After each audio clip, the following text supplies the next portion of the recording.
welcome to another edition of To The Point. JDU is an important component of the Grand Alliance, which is doing the tightrope walk of balancing its own Janata Parivar allies and also reciprocating to the high decibel campaign of the BJP-led NDA. How does the grandeur of the Grand Alliance look at the moment, and are its strategies in place? Joining me now is a popular face of the JDU. He's a popular leader and also a Rajya Sabha MP. I welcome Mr. Pavan Varma on To The Point. Mr. Varma, let me begin by asking you. You said in one of your recent TV debates that Bihar election is going to be a referendum on centre's performance. Now, as the election is progressing, do you still hold your thought? If you just follow the logic of it, the BJP has no chief ministerial candidate in Bihar. Okay. Their only face is Narendra Modi. Narendra Modi and Amit Shah, two people from Gujarat, are on all the hoardings of the BJP. So if Narendra Modi is the face, it has to become a fight between Nitish Kumar and Narendra Modi. Narendra Modi cannot be judged for his performance in Bihar, but he can certainly be judged on what he promised and what he delivered, which is essentially the performance of the central government. Okay. And on that count, he's found exceptionally wanting, which is one of the central pillars of our attack, that be it any sector, industrial production, manufacturing, agriculture, exports, foreign direct investment, the picture is negative, apart from the fact that there are rising prices and no creation of jobs as per promises. Quite apart from the usual thing about black money not coming 15 lakhs, but agriculture, it's 1.9% today. So overall, his performance, between the extravagance of the promise and the reality of the delivery, the gulf is so visible that it naturally becomes one of the important pillars of our campaign. But when you talk about the faces of NDA, you're saying that Modi is the only face which they are projecting.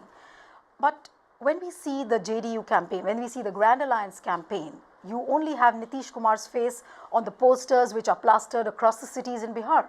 Isn't it a very Nitish-centric campaign? I think that Nitish Kumar being the chief ministerial candidate, right, the JDU had said, "Aage बढ़ता रहे Bihar, फिर एक बार Nitish Kumar," and those posters are all over, not only Patna but the state. But Lalu Prasad ji has his own campaign, his own posters, as indeed does the Congress. What is significant is that between the three parties that form the so-called Grand Coalition of Mahagathbandhan, they are in complete tandem. The BJP's first allegation was that they can never come together. But what, Mr. Pavan Varma, I want to understand from you, when you say that your allies in the Grand Alliance are at tandem, according to you, it's a very synergistic alliance, right? But when there are questions like, coming together of Lalu and Nitish, who have, shed their mutual antagonism, which was initially there, to make a common platform, don't you think that the center of gravity of the entire politics of the country is towards BJP?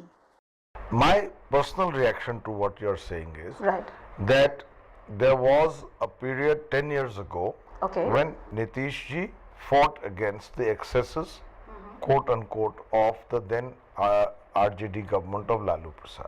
10 years have elapsed. What's the difference this time? I'll be candid with you. Firstly, Lalu Prasad ji has emphatically endorsed Nitish Kumar to be the chief minister. So the face of the alliance is known, and that face stands for something. After a lot of initial rumblings, I don't believe so. He thought that he didn't have an alternative. That is, in fact, was the worst fear of the BJP. I'll be candid with you. First they said they can never come together. Then they came together. Then the BJP said they can never agree on a chief ministerial face. That was easily resolved. Then they said they can never ever agree on a division of seats. That we did long ago. But would you call that a compromise? Compromise on your strategy? Isn't that a compromise on strategy? I believe that with the endorsement of Nitish Kumar, what does Mr. Nitish Kumar stand for in Bihar? Ask anybody in Bihar. He stands for economic development. He stands for good governance. He stands for economic growth with social justice. Let me complete because you asked me a question. He stands for economic growth with social justice, and he stands for religious and social harmony in society. Right. Tell me which of these goals at the moment is antagonistic to Lalu Prasad. He has endorsed Nitish Kumar, so it stands for the primacy of law and order. Anyone who knows Nitish Kumar. But Mr. Varma, there is no doubt that Nitish Kumar has been a strong votary of clean politics, clean governance. But when a person like Nitish Kumar stands by the side of Lalu Prasad, the general perception is that he's a symbol of corruption. So doesn't that, affect or dent the image of Grand Alliance in any way? I believe that in the case of Mr. Lalu Prasad, the matter is in the courts. Due process of law will follow. But politics is about perception. Now, politics is about perception, which is why Mr. Lalu Prasad cannot stand for the elections nor be the chief minister. Right. He has endorsed Nitish Kumar to run the state. All the alliance partners have agreed to that. When it's Nitish Kumar as the chief ministerial candidate, a lot of things change in terms of perception, which is what you are mentioning. Law and order will not be compromised with. You know that Mr. Nitish Kumar recently put 2 of his own MLAs in jail, and they were influential MLAs. Economic development and good governance will be the prime focus. He cannot compromise with it. He works 18 hours a day. But why do people have a feeling that Nitish Kumar and Lalu Prasad are a part of one alliance, but they are talking in 2 different languages? If Nitish Kumar is a symbol of development, Lalu Yadav becomes a symbol of casteism.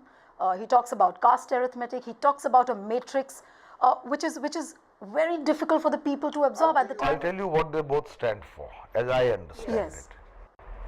it. Lalu Yadav today emphasizes the goal of good governance as symbolized by Nitish Kumar, but continues to fight for what was his original USP, which is social empowerment and social justice.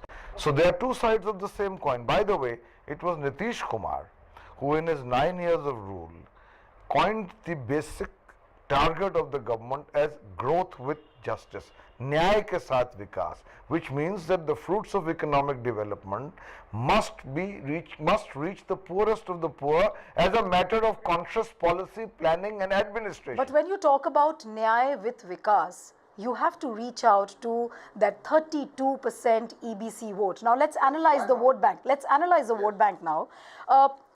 If you do a straight calculation, the combination of JDU, RJD and Congress, they add up to about 45% vote.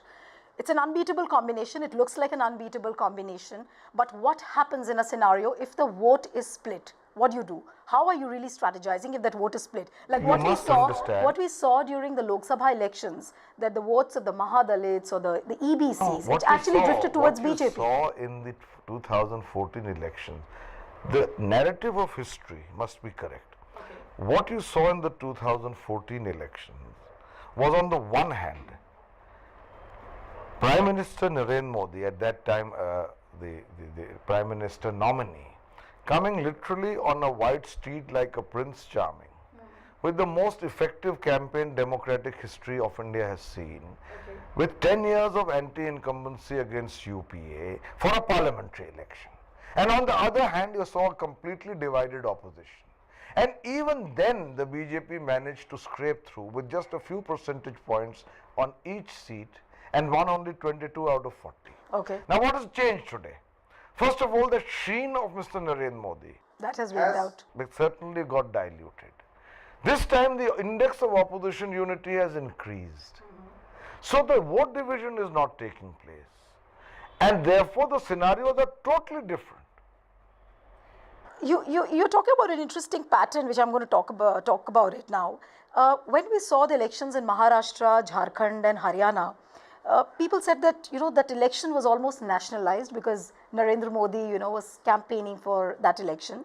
It's quite similar. Bihar election almost looks very similar because Narendra Modi is pulling out all the stops, to win Bihar. But here, don't you think that the difference, what we saw during general elections or these elections which I'm talking about, is he was talking about national issues. But here he's talking about the regional issues, which probably the Grand Alliance is not talking about. Because I was speaking to a number of people on the street in Patna just about 3 days ago. And there was a general refrain that the political leaders cutting across party lines, they are not talking about local issues. किसी का नाली बह रहा है, pani is not there, things like drainage, cleanliness, those are not the issues which are surfacing during this election. From our side, Yeah. even our manifesto or the lack of it is going to be an endorsement of Nitish ji's Sat Nishchay or 7-point program, which has been given very wide publicity. And in every speech of it, You're talking about your vision document. Yeah, no. I'm talking of Nitish ji's Sat Nishchay. Okay. Now, if you look at that, which is being spoken about by Lalu Prasad and by the Congress party, what does it deal with? Only local issues. So basically both parties, I mean BJP as well as JDU and the Grand Alliance, both are talking about development, but we have to see which party is able to convince the voters. That only time will tell, but I have to take a break here. On the other side, when we come back, we talk about the Manjhi factor in Bihar elections. Back in a moment.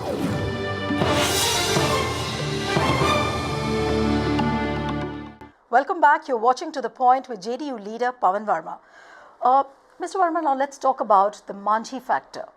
His party, which has been launched, the Hindustan Awam Morcha, he formed a party because of various compulsions and the kind of movements, the political movements which we saw, after he resigned or he was asked to resign, whichever way the events were called. But don't you think exit of Jitin Ram Manjhi, has it affected the party really in a way? Well, I think that the manner in which Mr. Manjhi behaved was unfortunate, if you ask me.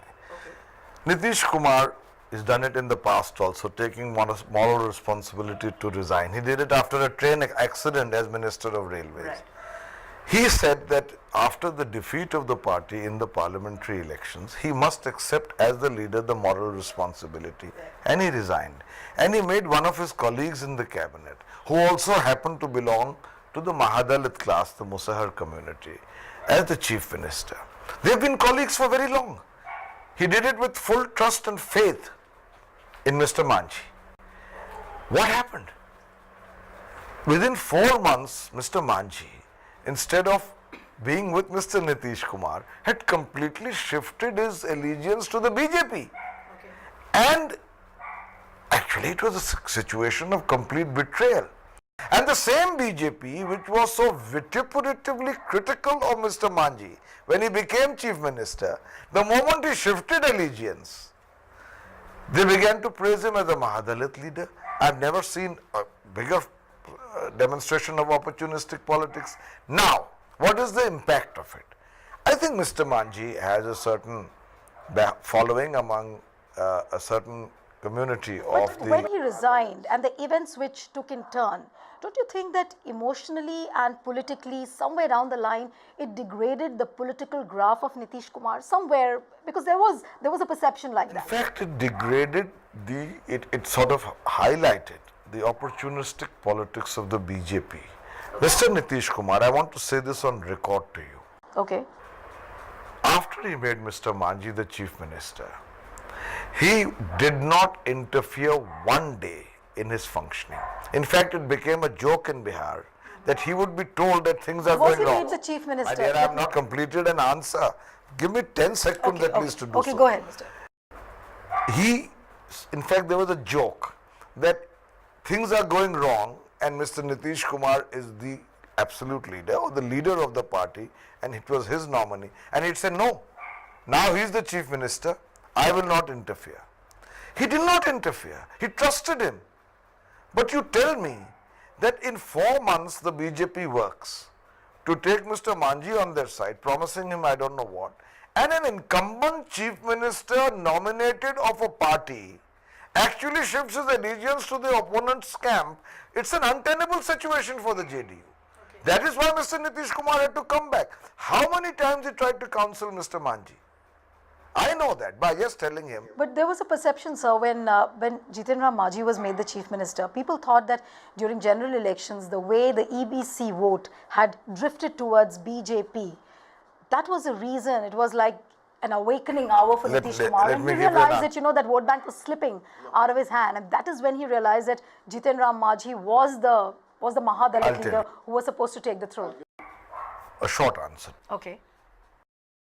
Conduct any analysis of all the elections held when Mr. Nitish Kumar has been a candidate, you will notice that he received support from all sections of society, be it the Mahadalits, the Dalits, the Ati Pichdas, the backward classes, the forward classes, from all communities on the ground of economic development, right?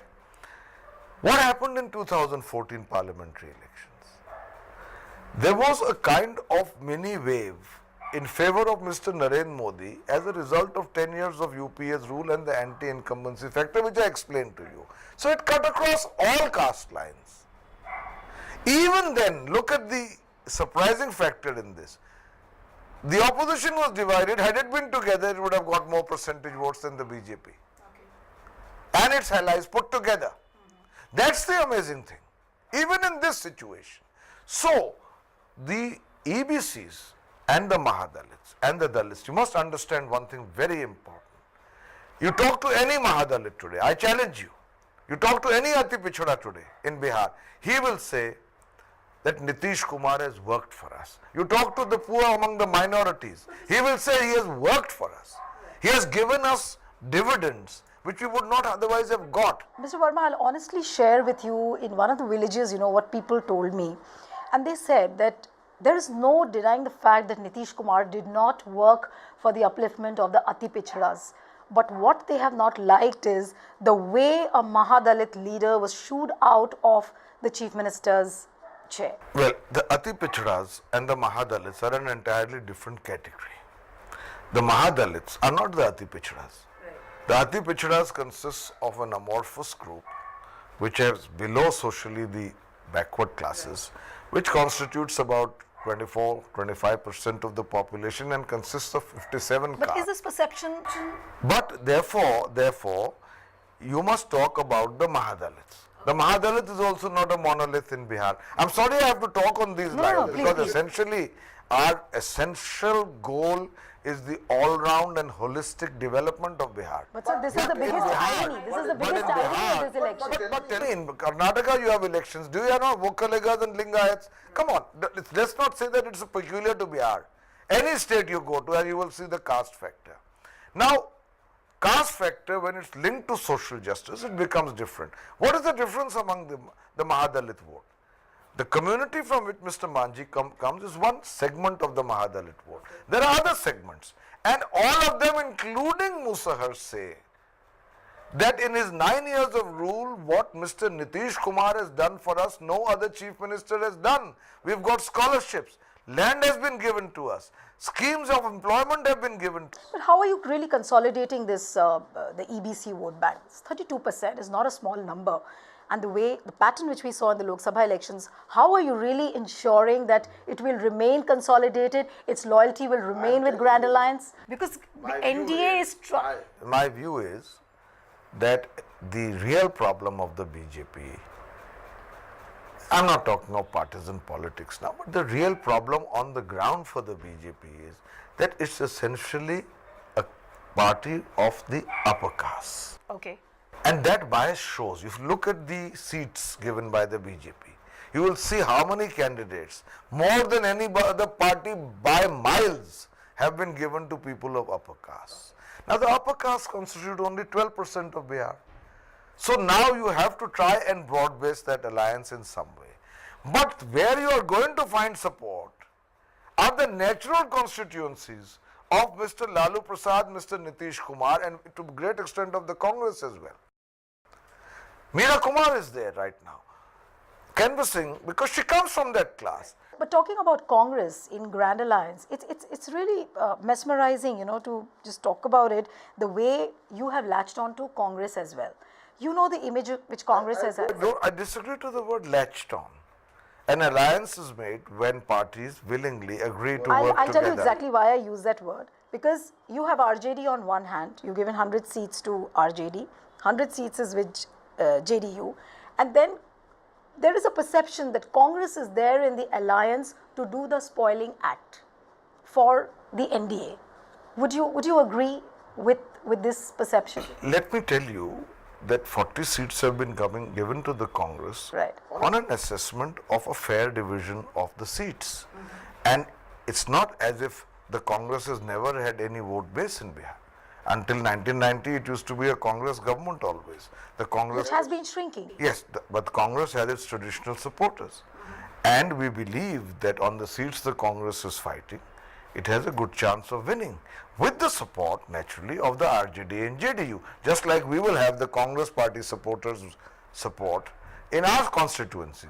When you do an alliance, the arithmetic changes. And that is why these three parties have come together. Essentially I am telling you, it's of course an alliance against the BJP. I am not denying it.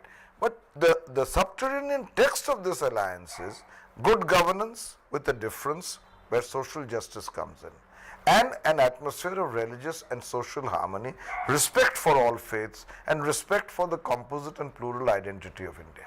Just a few days left. People will have to answer, but I have to tell you this, that it's all water and fire at the moment as the elections in Bihar are progressing. Thank you very much, Mr. Pavan Varma, for coming on To The Point. So that's it on this episode of To The Point. See you next time with another personality. Goodbye and thanks for watching.